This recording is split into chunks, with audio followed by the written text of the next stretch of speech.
Olá, Jesus mais uma vez nos ensinando a transgredir a lei por amor, né? Ele vai dizer: ouvistes o que foi dito, amarás o teu próximo e odiarás o teu inimigo, mas eu, porém, vos digo, amai a vossos inimigos e orai pelos que vos perseguem. Por quê? Para que sejais filhos do vosso Pai que estais no céu.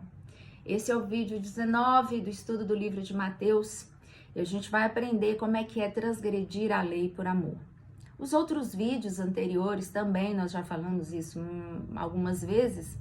E aqui o que é interessante nessa passagem de Mateus 5, versículos 43 ao 48, que nós vamos falar hoje, talvez não dê para falar num vídeo só e eu faça dois, mas vamos ver aqui, né, como é que vai ser.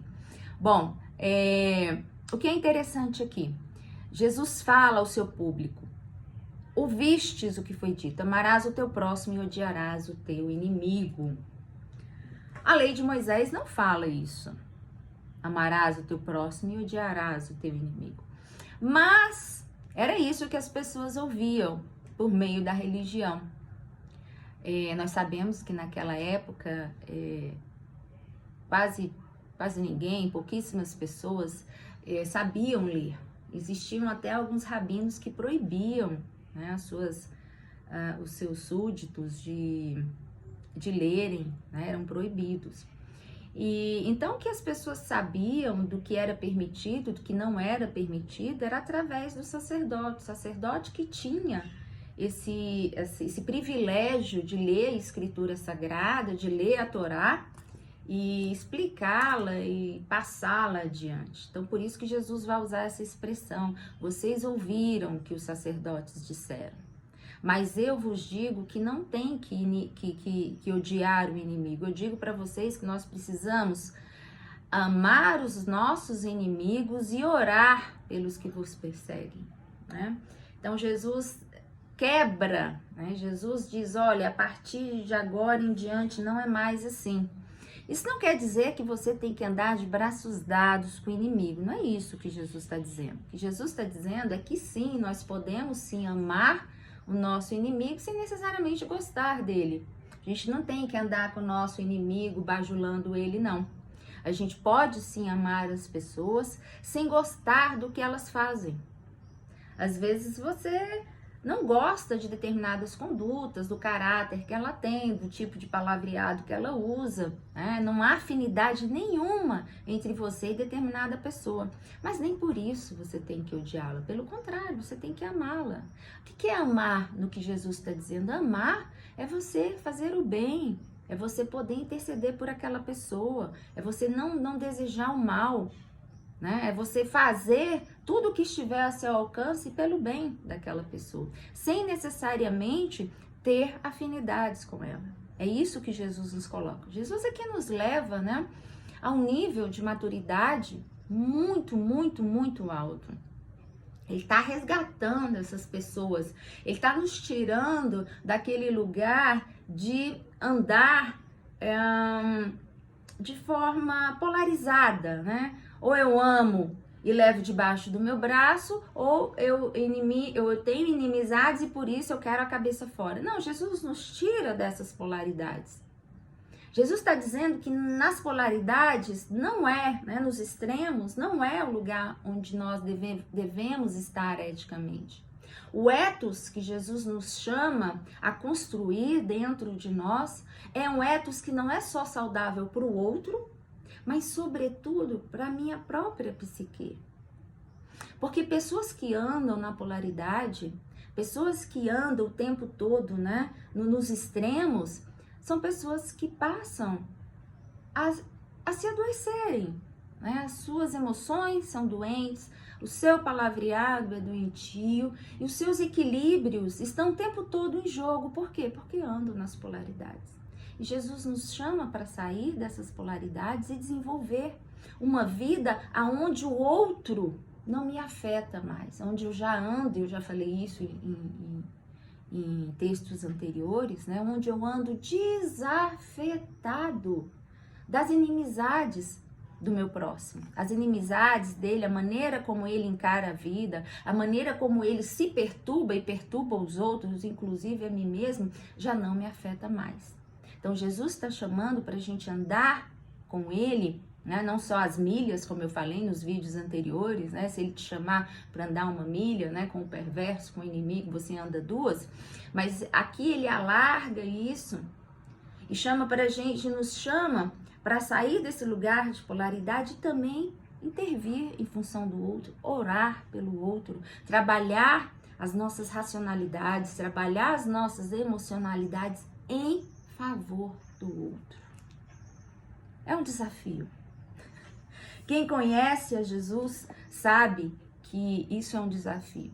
Por que que ele nos chama isso? Por um motivo muito simples.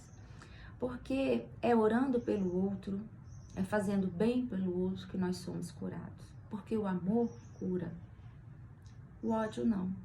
O ódio adoece. E todas as atitudes, né, todos os frutos do ódio, tudo que o ódio produz no nosso ser, as energias, os processos cognitivos que nós desenvolvemos a partir do ódio, são processos cognitivos doentios. Emoções doentias. Porque o ódio, o que o ódio pressupõe? Quando você odeia o inimigo, quando você trabalha, você já parte de um princípio que você está numa postura, o quê? Ofensiva ou defensiva. Você já parte de uma determinada postura. E isso já limita sobremaneira o seu campo de articulação mental. Seja no processo emocional, seja no processo cognitivo. Todavia, quando eu amo, quando eu parto do princípio que ninguém é meu inimigo, né, como Paulo vai dizer, olha, Tiago vai dizer, né, olha, se possível, tenha paz com todos.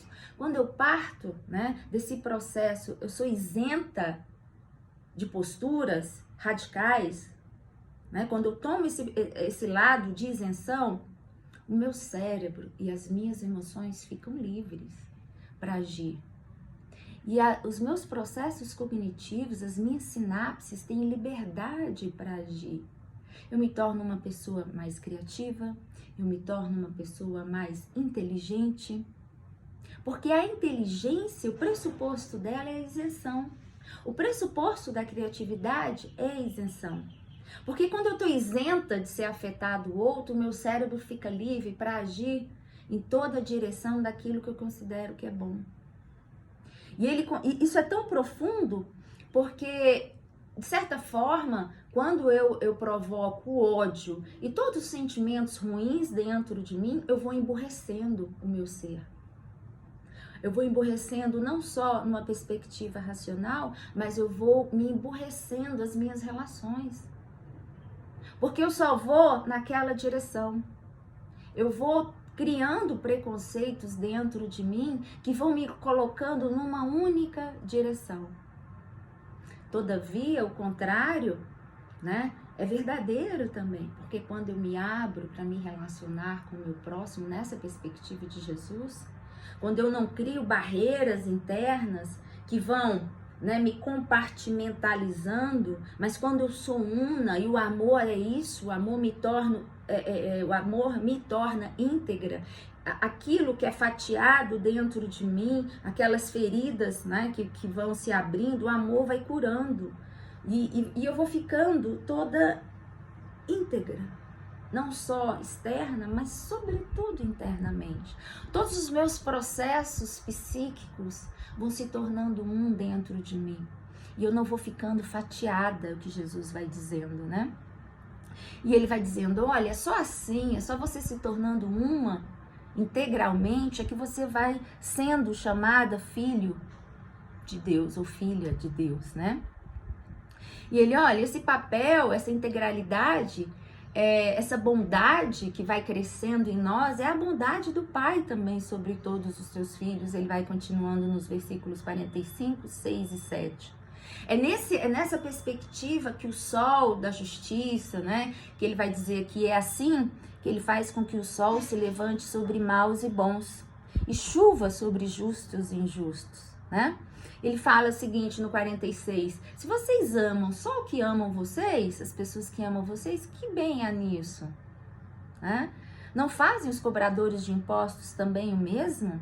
Eles também amam, né? Quer dizer, o injusto, ele ama quem ama ele. Jesus está dizendo pra gente ir além disso, né? Da gente ser bom como ele é. Porque o sol de Jesus, o sol de Deus, é sobre todos, é sobre bons e maus. E ele está nos chamando a ser como Jesus, de fazer o bem não só para quem a gente ama, mas de fazer o bem para qualquer um. Porque é fazendo o bem para os nossos inimigos é que nós vamos nos tornando, nos assemelhando ao que Jesus é, né? E ele vai continuar aqui no 47, no 48, né? E se saudardes os vossos irmãos, que fazeis demais? Não fazem também os gentios assim? Sede vós perfeitos, como perfeito é o vosso Pai. É isto? Como é o perfeito o vosso Pai que estás no céu? É isso. O processo de aperfeiçoamento, né? E aqui ele vai usar essa expressão no versículo 48, sede perfeitos, porque perfeito é o vosso Pai.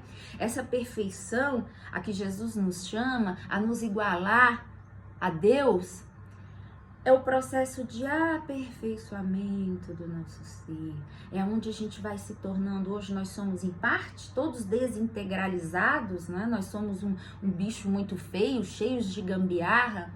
E em Jesus a gente vai aprendendo a ser integral. É como um grande quebra-cabeça que vai se unindo e você vai se tornando um com o Pai.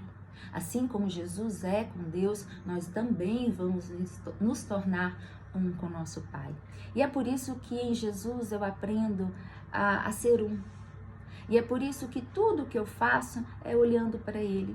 Porque é nele, é olhando para Jesus, que eu vou me formatando, eu vou me tornando um ser único, eu vou me tornando não um ser dissociado, aquilo que eu falo é dissociado com o que eu sinto, que é dissociado com o que eu penso, que é dissociado com o que eu faço no cotidiano. Em Jesus não é assim. Em Jesus eu vou me tornando integral. Todas as minhas partes, todas as minhas desintegrações vão ficando para trás. E eis que uma nova criatura vai surgindo em Cristo Jesus.